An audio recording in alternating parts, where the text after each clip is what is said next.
Love Lies Bleeding begins with a shot of a red tinted frame and a camera descending into the abyss in the middle of a rocky terrain until stars born out of this darkness dissolve into a shot entering a gymnasium. The montage that follows this is edited like a self referential American style of parallel editing. This montage itself is starkly reminiscent of a factory, where the wide shots of machinery and motivational quotes signify the means of production and coincide with close ups of the muscles, the products of desire being built at this factory. But the camera ultimately cuts to what the director might be most sympathetic towards, the worker, Lou, played by Kristen Stewart. As the story unravels itself, we eventually understand that the owner of this factory is Lou's father, revealing an interesting identity of Lou herself as not only the worker but also the daughter of the owner, whose gaze falls on the object of desire thus created in this factory. Protagonist Jackie, who carries ambitions of being a bodybuilder, while Lou both qualifies as an owner and worker. It is interesting to see how her character is introduced to us as the one who gets her hands dirty by plunging into the toilet, just like the camera plunges into the darkness in the first shot. And it is Lou who later turns out to be the self aware liberal, consistently cleaning up and dealing with other people's crimes and shadows. On the other hand, is the film's villain, the conservative Lou Sr., who owns almost everything in the scope of the film: the gym,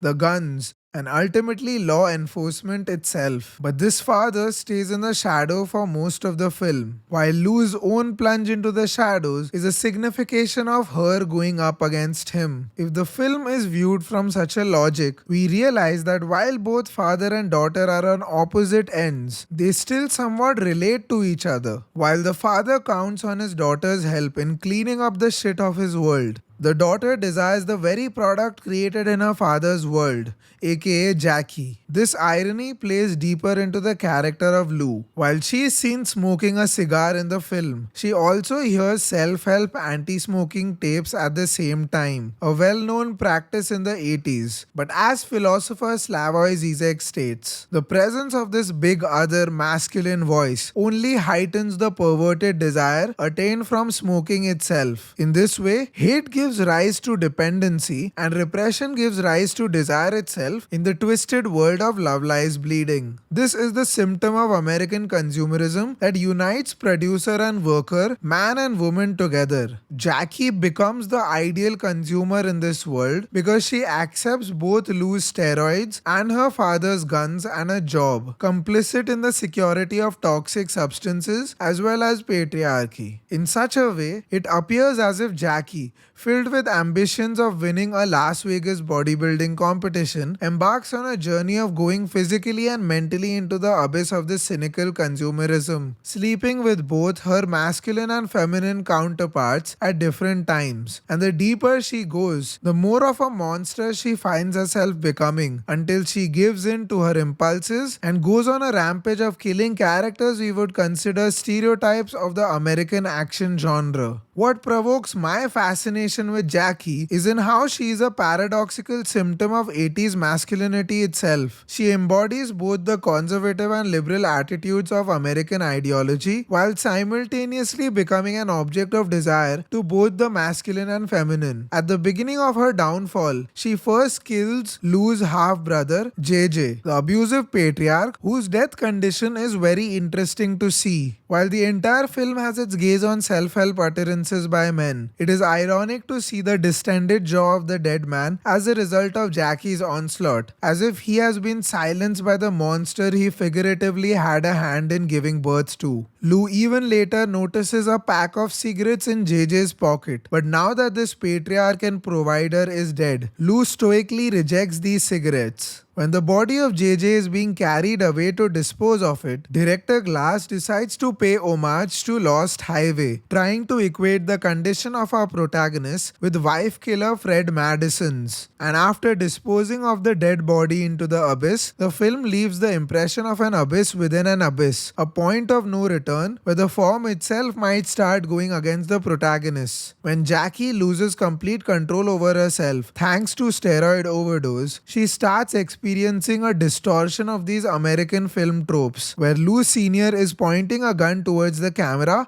but the frame itself is tinted red, and the same Lost Highway shot tilts in odd angles as if against gravity. The point where the physical becomes psychic is when, at the height of Jackie's performance in Las Vegas, she vomits out Lou in a hallucinatory vision, thus equating the steroids back to its source. The second killing by Jackie is that of Daisy, the blonde damsel who is head over heels in love with Lou. Because she is probably the most stereotypical symptom of Hollywood, a dumb, decaying female presence that is only in the plot to be subservient to the protagonist, we realize that she is a gateway to this world, because it is with her that we initially enter the gym factory. While a masculine protagonist in an American action movie would typically avenge the death of such a pitiable character, the film makes her a MacGuffin such that her death does nothing to the plot. It's almost as if after the abusive patriarch, Jackie relieves Lou of another sad archetype stuck in the American genre. Lou is ironically even more drawn towards Jackie after Jackie kills Daisy, and in the epilogue scene of the film, Lou uses the cigar gifted to her by Daisy to burn her body upon realizing she might still be alive.